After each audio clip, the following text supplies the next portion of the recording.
This is Elisabetta Sirani's self-portrait as an allegory of painting, completed in 1658 when the artist was 20 years old.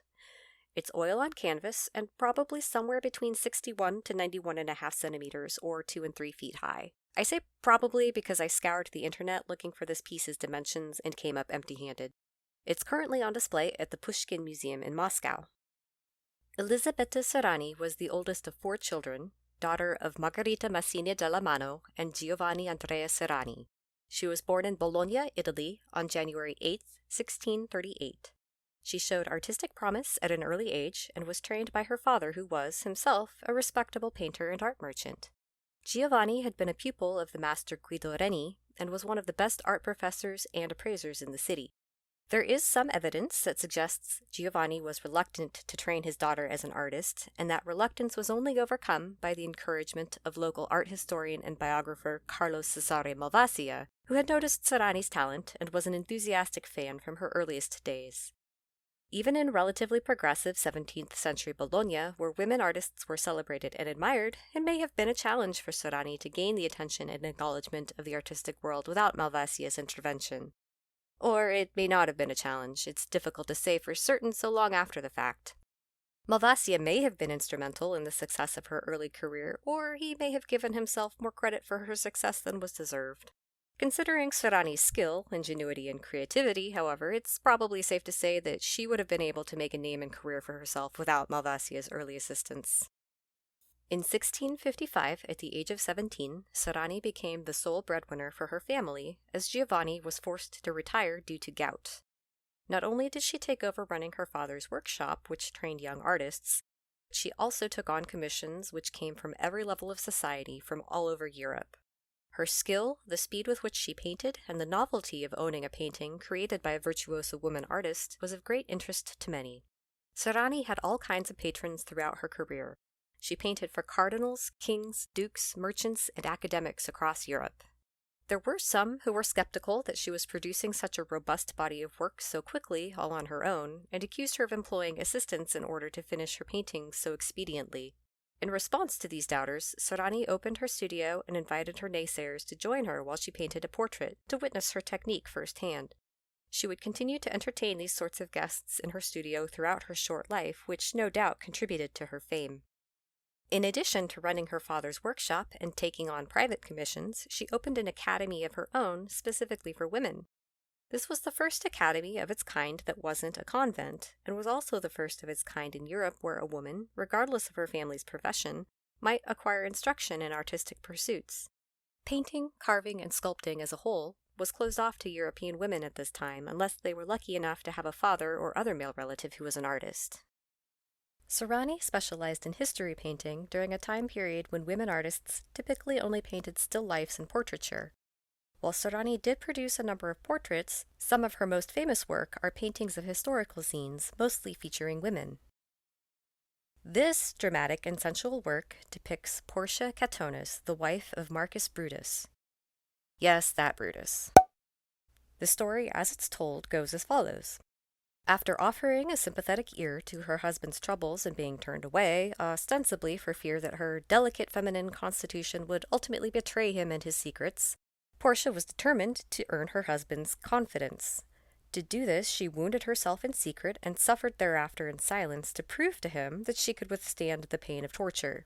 It is a truly poignant example of the lengths a woman might go in order to be taken seriously by the men in her life. One can't help but wonder if Sirani also felt this frustration. Although the scene depicted here is straight out of Roman history, the clothing, wallpaper, and upholstery are anachronistic, reflecting the fashions and styles of Sirani's time rather than of Portia's. The work itself displays all the major hallmarks of the Baroque style: the deep contrast between light and shadow, the drama and quiet tension of the scene, the rich, vibrant colors, and the violence of the moment. The angles of Portia's bare arm and leg both direct the viewer's gaze to her serene countenance and frame the peaceful scene just one room away. The women in the other room are depicted with tools in hand and are clearly supposed to be at work, although it is fairly apparent, judging from their posture and the direction of their gazes, that they're more interested in gossip than in work. Portia isn't like the other girls is a pretty clear theme in this instance. More broadly, Portia is a recurring subject of painterly interest throughout history, although other male artists appear to prefer depicting her suicide rather than her heroic resolution. One such version was painted circa 1625 through 26 by Guido Reni, Giovanni's mentor. Another fantastic example of Sirani's heroic women is her depiction of Timoclea, seen here killing the captain of Alexander the Great. The circumstances that brought Timoclea to this point are described in the biography of Alexander the Great by Plutarch. When Alexander brought his forces to Thebes in 335 BCE, raping and pillaging were apparently the order of the day. This particular man selected Timoclea as his conquest. After raping her, he asked her if she knew of any hidden money. Timoclea led him into her garden and told him the money was hidden in the well. As he leaned over to have a look, she pushed him in and then stoned him to death. Timoclea wasn't a common subject in historical painting during or after the Renaissance. Most renderings focused on the aftermath of the captain's ignominious death, depicting the scene when Timoclea was brought before Alexander the Great for judgment. It is nice to note that, although there are varying accounts of what happened to her afterward, they all agree that Alexander was apparently so impressed with her chutzpah that she and her children were not punished because she retaliated against her rapist. The more I look at this painting, the more I love it. The sharp contrast of light and shadow beautifully frames the action. The light is placed in a diagonal line from Timoclea's determined expression and leads the eye down and to the left, first to the comically akimbo legs of the captain, then to his face, and finally to the well. The downward angle really emphasizes the downward destination of the flailing rapist and creates a strong sense of motion in a static moment frozen in time. Not only are the light and shadow superb, but the contrast between the two faces is equally masterful. She is determined and resolute, focused on what she is doing, figuratively and literally, looking down on the villain who wronged her. By contrast, the man's expression is befuddled, confused, uncomprehending. This is the face of a man realizing too late that actions have consequences. Sirani painted and drew a number of self-portraits throughout her career, including this one. Abstract concepts such as victory, justice, and even painting were typically depicted as a female allegorical figure during this time period. This gave women artists a unique opportunity not afforded to their male peers. If the concept of painting was visualized as a woman, why not take the idea a step further and paint yourself as the allegory? Many of the elements of this piece were influenced by Italian iconographer Cesare Ripa's description of the allegory. Painting, according to Ripa, is a beautiful woman with full black hair, disheveled and twisted in various ways, with arched eyebrows that show imaginative thought, the mouth covered with a cloth tied behind her ears, with a chain of gold at her throat from which hangs a mask and has written in front imitation. She holds in her hand a brush, and in the other the palette, with clothes of evanescently covered drapery. Sirani's portrait is missing the cloth mouth covering and the mask, but is pretty spot on everywhere else. She really went all out with the clothes of evanescently covered drapery. Included with the figure are a set of stacked books, atop which sits an inkwell and compass. Sirani was well educated for a woman in the 17th century, and she probably included these items in the portrait to reflect that. Her signature is displayed prominently on the spine of the largest book. The statue depicted over her right shoulder is likely Minerva, the patron of the arts. She has adorned herself with a crown of laurel leaves, which symbolize victory. Her painted gaze is boldly direct, and she regards the viewer with a small smile. This scene may be representative of a moment of interruption. Important personages from all over Europe would visit Sirani's studio to watch her work. The twist here is, Sirani has positioned the painting's viewer as the interloper, and thus invited the viewer's participation in the scene.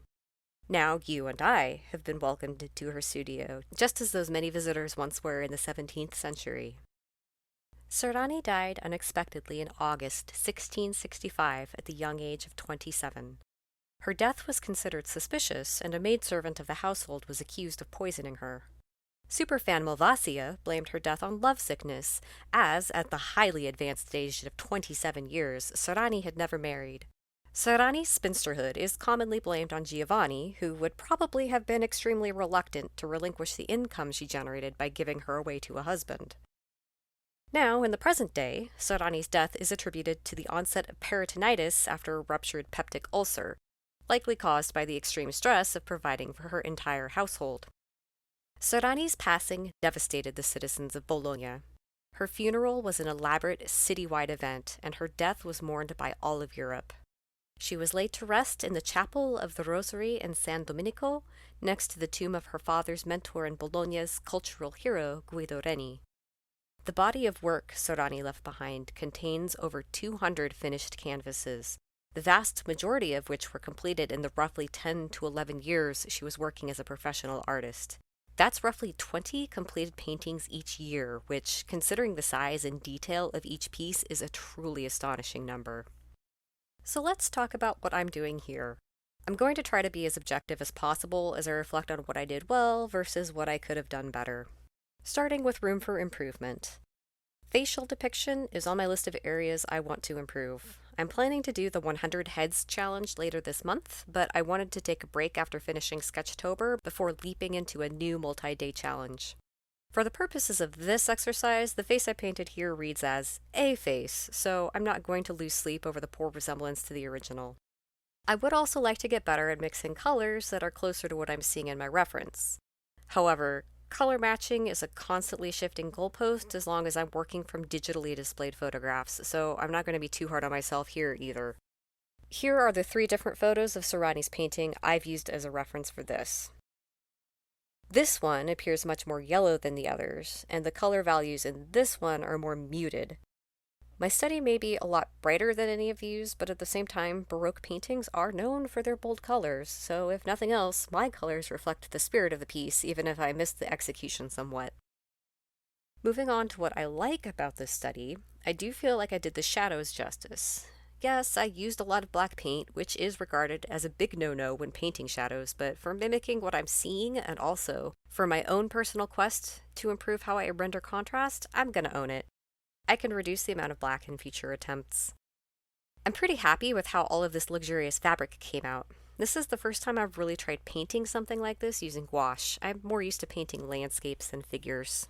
I may try painting this master study again next November just to see how I do. I'm not committed to that idea entirely yet because a lot can happen in a year, but it's a thought for a future project that would probably be a helpful benchmark to measure my progress. Thank you for watching all the way to the end. This is a passion project I've been wanting to get off the ground for some time now. If you've enjoyed this little video, I have a whole series planned. I'll be talking about Mary Cassatt next, so if you're interested in that, please consider subscribing to this channel. See you next time!